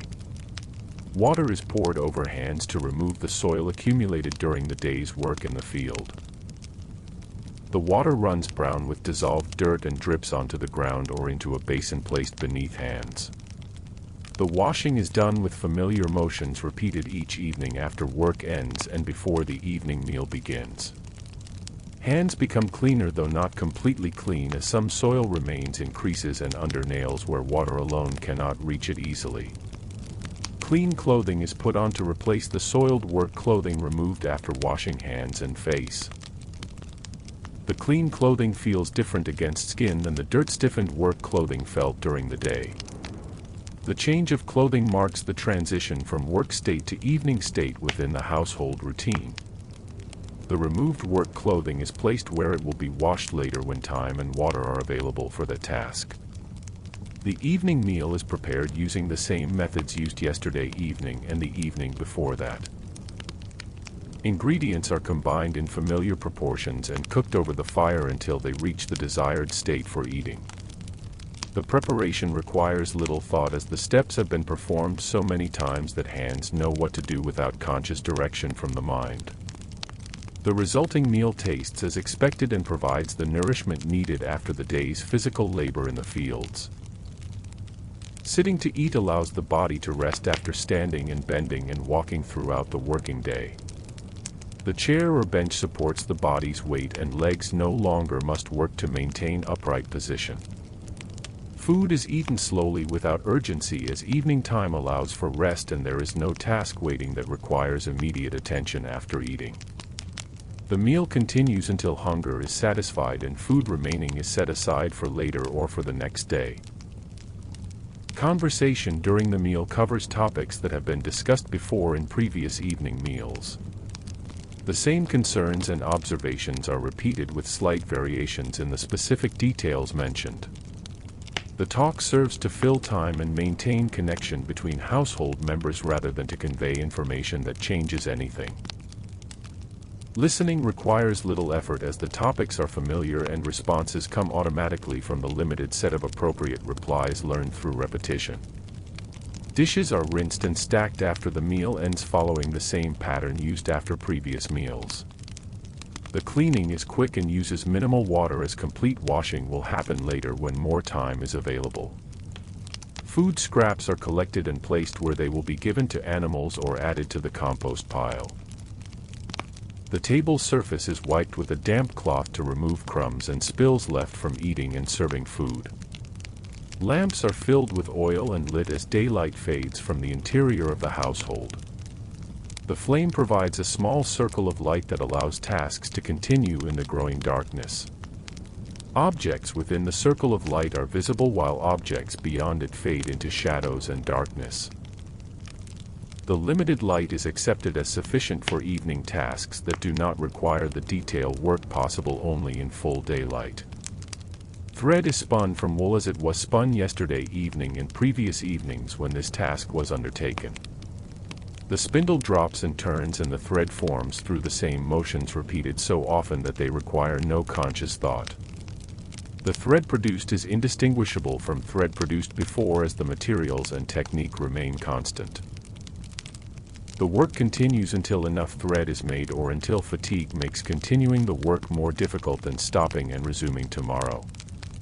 Children are settled into sleep after being washed and dressed in sleeping garments and placed in their beds. Blankets are arranged over them and adjusted to provide warmth without excess weight pressing on small bodies. The children settle into sleep as they have settled into sleep on previous nights following the same routine. Their breathing slows and deepens as consciousness fades and sleep arrives to claim them for the night ahead.